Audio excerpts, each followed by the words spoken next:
Hey everybody, it's Allie and Katie here, and there's been so much that's been happening over these past few days in the church that we just thought that it was time for us both to come together, both of us, to have a conversation with you and at least talk a little bit about what's been happening in the discernment of our congregational life. Some of you may not find this as a surprise, others this may be news for you. Last Thursday, we met with our church council, and ultimately we felt it appropriate to revisit the conversation related to the re-entry of our facility for worship. And so our church leadership from all different parts of our life together had lots of deep conversation and even more deep prayer around what would be the most wise decision and discernment for us at this stage of our life in our community. Of course, you remember that our leadership made a decision back in May to come back for August 9th. And that was, of course, at a time when cases were plummeting and we were still in a stay-at-home order, and there was a lot of hope that cases were subsiding, or at least at a manageable level. But of course, today we are in a state pandemic, and we find ourselves in a place where cases continue to rise at an alarming rate. And so we as the church had to ask ourselves, what is our responsibility? And ultimately, our church council decided unanimously to postpone the August 9th date and to have the date of reentry not be determined as of yet, that we would continue to prayerfully discern and watch what would happen, certainly in our state and in our immediate community in the days to come. Now, I know for you, as it is for both of us, this is not what we hoped for. This wasn't the plan. It wasn't what we dreamed, and I know for both of us, we wanted to be able to re-enter our facility and to be with all of you in as much normalcy in our life together as the body of Christ as we possibly could have. But it's not where we are today. And so as Allie and I were at a coffee shop, even this morning, we were just talking about what's required of us right now, not only practically, but spiritually. And Allie told me a story that I just thought would be amazing for us to be able to hear today if you haven't heard it before. Yeah, so my grandmother, we call her Junebug. She is special. She's a modern nomad, if you will. She's lived in more houses since I've been born than I can even remember. She does a lot of different things, but there are three things in her life that she has kept constant, no matter where she's lived. Those three things are this. She's always had a beautiful garden filled with fruit trees. Always. She has a coffee pot that goes off at 5:30 in the morning, grinding beans for the strongest cup of coffee that you can find. And the last is each and every morning she does the crossword puzzle with that first cup of coffee. Now, Junebug does her crossword puzzles with a ballpoint pen. I like crossword puzzles, but I use a pencil because I'm not that good at them, let's be honest. But I enjoy the practice, and I like to be able to erase and fix my mistakes. But Junebug is filled with lots of wisdom from her X number of years, and she balks at my pencil use. If I'm with her, she usually takes the pencil from my hand and hands me a ballpoint pen and reminds me that it's cheating to erase. Junebug doesn't live her life with a plan, but there are some things that are fixed and permanent. She has confidence that 7 across is going to be opera, a word filled with vowels and possibilities. She may not know where she's going to live tomorrow, but she's going to use a pen on that crossword puzzle.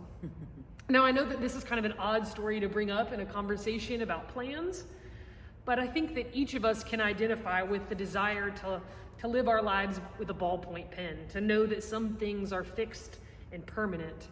We may not know that tomorrow is coming, but if we could know, we would have plans that were solid for it.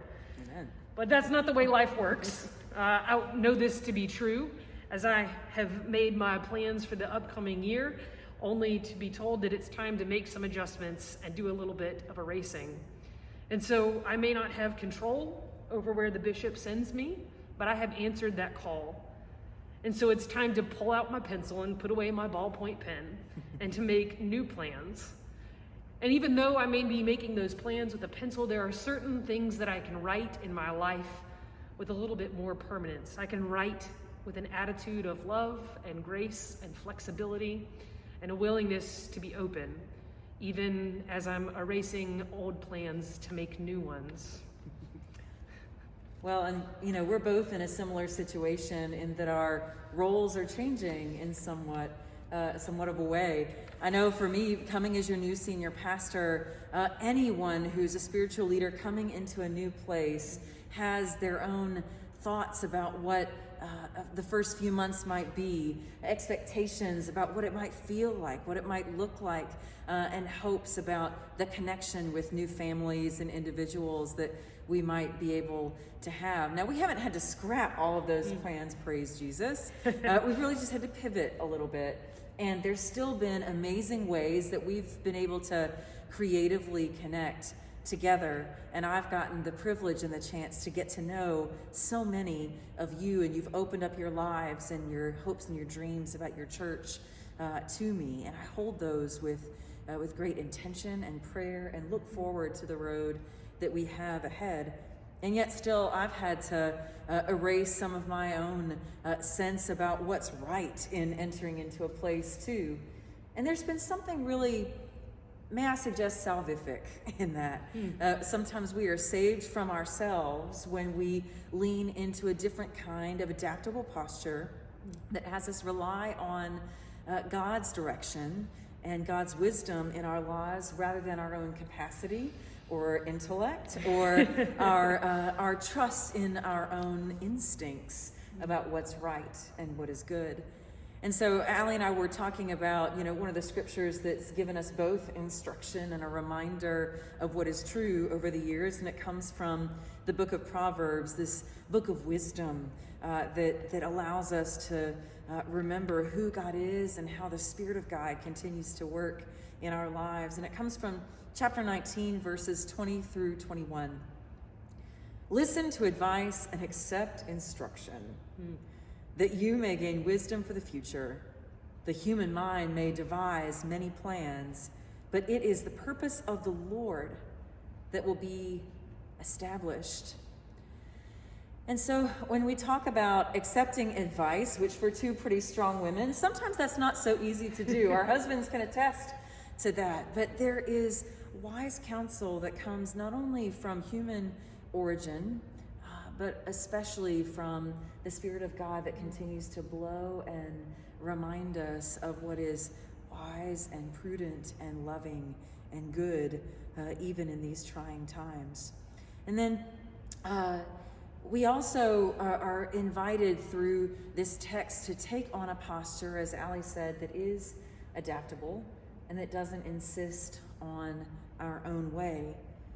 I know there have been many other times in life, you can probably attest to this, where being confident and sure and planning 10,000 feet ahead has been the formula, if you will, that will bring fruit and productivity in our professional and our personal lives.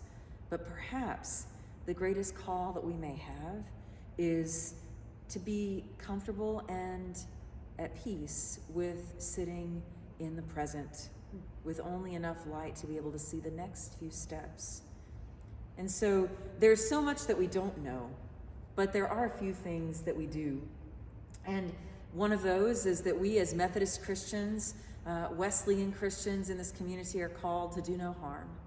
We are called to be people of grace, not only grace for ourselves when the plans get erased and we have to start over again, and grace for others, even the leadership and servants around us that are trying to make the best discernment and decisions they can with very little precedent to lean on or information to rely on.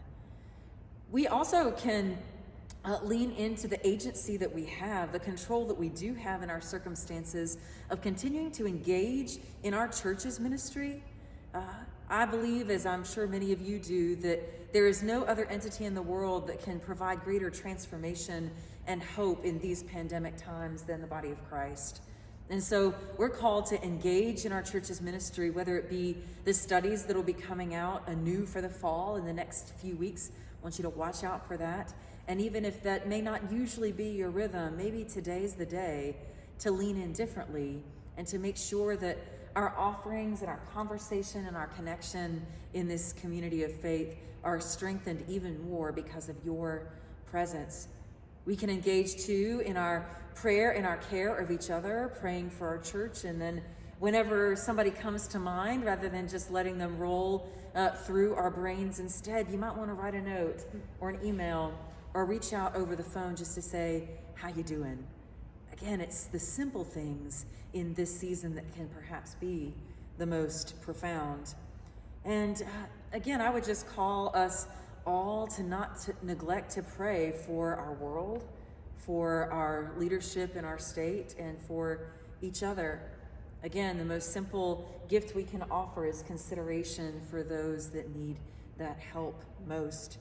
And so ultimately, the call for us today is the wisdom of Proverbs reminds us we are not always victims of our own circumstance, but there is enough counsel around us to be able to see the way through if we continue to watch for the movement of God among us that will help us claim once again what we do know and the agency that we have to have deep influence for the good will of all around us. So we want to leave you with an invitation. In the comments or through email or another form of communication that you're comfortable with, let us know what those penciled in plans that you have are. There's so many opportunities for this time to be productive and fruitful, for it to open up new possibilities so that we can continue to be the body of Christ for the world around us, reaching out to new people in new places. So I want to know, when you make your plans, are you writing with a pencil? Or a pen? Grace and peace, friends.